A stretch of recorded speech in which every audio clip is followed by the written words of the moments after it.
Hello, bachcho. Let's read the question. The question is saying Beadle and Totem gave one gene, one enzyme hypothesis while working on which fungus? A में है Saccharomyces, B में है Neurospora, C में है Penicillium, D में है Aspergillus. तो आइए देखते हैं हम इसका की कंसेप्ट। तो अगर हम बात करें इसके की कंसेप्ट की, तो इसका की कंसेप्ट हो जाएगा one gene, one enzyme hypothesis. One gene, one enzyme hypothesis. तो one gene, one enzyme hypothesis किसने दिया था? इसको दिया था बीडल एंड टॉटम ने।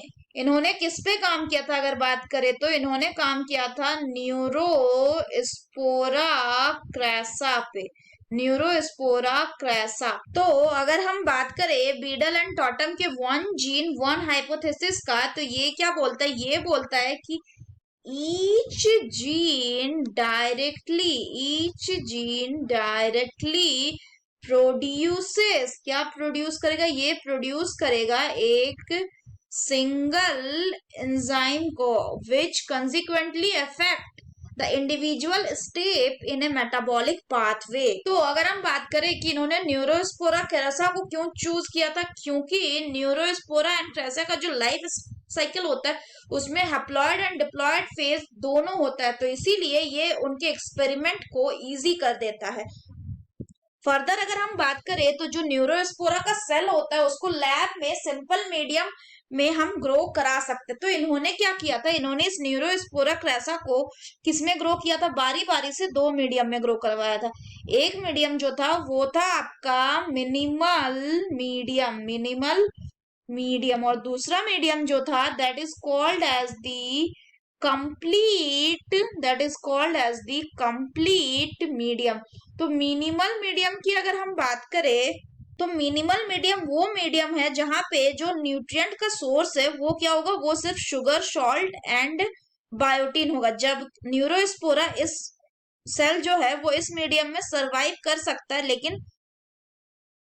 लेकिन दूसरे ऑर्गेनिज्म का सेल इस मीडियम में सरवाइव नहीं कर सकता। वहीं अगर कंप्लीट मीडियम की बात करें तो वो मीडियम होता है जिसमें full set of amino acid and vitamins होता है, तो न्यूरोस्पोरा का सेल इसमें आराम से सरवाइव कर सकता है। तो अगर हम बात करें इन्होंने क्या किया था, तो इन्होंने जो न्यूरोस्पोरा का ये स्पोर्स है, ये क्या है? ये स्पोर्स है। इसको इस पे डाला था क्या? एक्सरेज। तो इस पे जब इन्होंने एक्सरेज किया डाला तो इन्होंने देखा कि सम स्पोर्स, कुछ स्पोर्स में क्या हो गया? कुछ स्पोर्स में इनको रैंडम म्यूटेशंस देखने लगा। इसके बाद इन्होंने क्या देखा कि जब इस स्पोर्स का ऑफ स्प्रिंग्स हुआ तो वो कैसे होंगे? Of spring of the x red spores. फिर इनका जो ऑफ स्प्रिंग है इनको इन्होंने क्या किया? इनको इन्होंने बारी बारी से ट्रांसफर किया। सो इनको इन्होंने क्या किया? They transfer each spore to complete medium. इसको ट्रांसफर किया किसमें? To the complete medium. तो कंप्लीट मीडियम में इनको ट्रांसफर कर दिया। तो ये भी कौन सा मीडियम है? ये कंप्लीट मीडियम है। This is also a complete medium and this is also a complete medium. इसके बाद जब कंप्लीट मीडियम में ट्रांसफर हो गया, इसके बाद इन्होंने इसको क्या किया? इसके बाद फिर इन्होंने इसको ट्रांसफर कर दिया, हर एक जो स्पोर था उसको ट्रांसफर कर दिया टू दी मिनिमल मीडियम में ट्रांसफर कर दिया। तो इसमें इन्होंने क्या देखा कि इसमें वो वाला जो म्यूटेंट था, मतलब न्यूट्रिशनल म्यूटेंट, जिसमें न्यूट्रिशन की डेफिशिएंसी हो गई थी, न्यूट्रिशनल म्यूटेंट, ये क्या नहीं कर पाया? It cannot grow in the minimal medium. It cannot grow in the minimal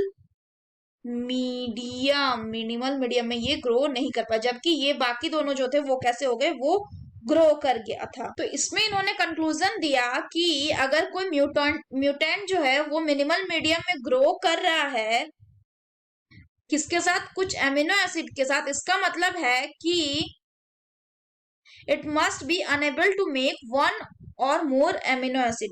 वहीं इन्होंने दूसरा कंक्लूजन दिया कि if a mutant grew on the vitamin medium but not in the amino acid medium, इसका मतलब है कि it must be unable to make one or more vitamin. तो इसी तरह से इन्होंने ये बताया कि जो मेटाबॉलिक रिएक्शंस है उसमें जो जीन है, जीन क्या करता है, जो प्रोडक्ट बना रहा है उस प्रोडक्ट को कौन बना रहा है, मतलब एक प्रोडक्ट जो बना रहा है उस प्रोडक्ट को कोड कर रहा है कोई एक जीन, और वो जो प्रोडक्ट हो रहा है वो फर्दर मेटाबॉलिक रिएक्शन में जाके काम कर रहा है। यानी सिंपल सा बात है कि एक जीन के लिए एक एंजाइम बन रहा है, एक जीन से सिर्फ एक एंजाइम बन रहा है। So the correct option will be option B, that is Neurospora. अगर बाकी ऑप्शंस की बात करें तो एक है सैक्रोमाइसिस। तो सैक्रोमाइसिस का बहुत यूज है, जैसे कि हाउस होल्ड प्रोडक्ट बनाने में यूज होता है, प्लस एंटीबायोटिक्स बनाने में भी ये यूज होता है। अगर पेनिसिलिन की बात करें तो पेनिसिलम जो है ये इससे फर्स्ट एंटीबायोटिक बना था, पेनिसिलम नोटाटम से।